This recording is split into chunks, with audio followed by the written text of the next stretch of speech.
Hi, my name is Rick Bloodworth, and today is day 11 of the 90-day study through the New Testament. Today's reading are from Mark chapter 3 through Mark chapter 5, and really it's a very pleasant study to do today because it talks about Jesus' early ministry as he was going around healing those who needed healing. It's Mark chapter 5 I'd like to call your attention to today for a brief study, and it starts off with Jesus going to the Gerasenes, the region of the Gerasenes, and there's a man there, at least one that Mark talks about, who had been possessed by numerous demons. As a matter of fact, he called himself Legion because he had so many demons. Well, we don't know a lot about demons. About the only time that you even read of demon possession was this time of Christ and right after Christ died.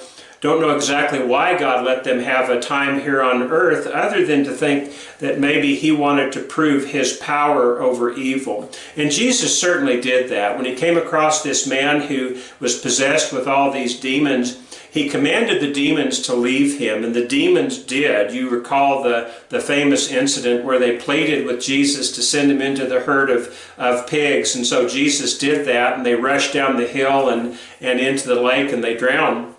But the man, after he had had the demons removed from him, was so grateful to Jesus that he wanted to follow Jesus. And Jesus said, no, you go into the Decapolis. The Decapolis was the 10-city area around there. And he told him to tell people what God had done for them. And so the man in his joy went and did that.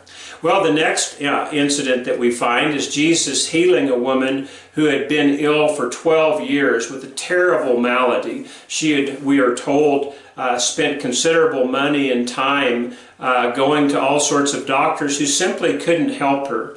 But she just touched the edge of Jesus' cloak and the illness left her. She was healed. Well, Jesus turned and he said, "Who touched me?" And she admitted what she had done. And Jesus said, "Your faith has made you well." And then he said for her to go in peace. Well, you can only imagine how grateful she must have been. 12 years with this terrible illness. Think about where you were 12 years ago. Well, I was a young man 12 years ago.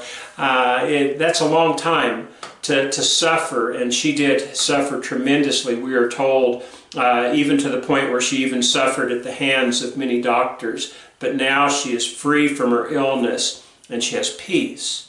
And then the last incident that we find in Mark chapter 5 involves a man by the name of Jairus. He was a synagogue ruler, a faithful man, and he and his wife had lost their 12-year-old daughter. She was sick at the time, but then she died. But Jesus came in and he healed her. He rose her literally from the dead. Well, think about the gratitude that each one of these must have had. The man who was imprisoned in his own body because of demons.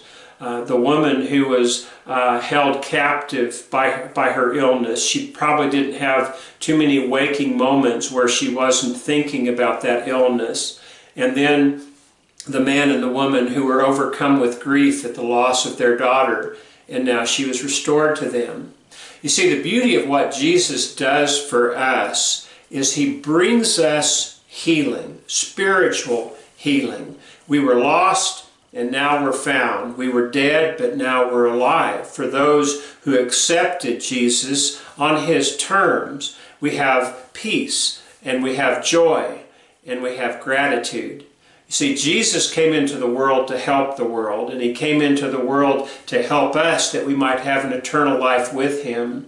The question, I guess, for us is, will we accept that help? And once we do, will we just think that we had it coming to us, that we deserved it somehow? Or will we, like the ones we looked at today, be overcome with gratitude and then want to go and tell everybody what Jesus has done for us? Well, that's the study for today. I hope you enjoy today's study, and we'll see you tomorrow.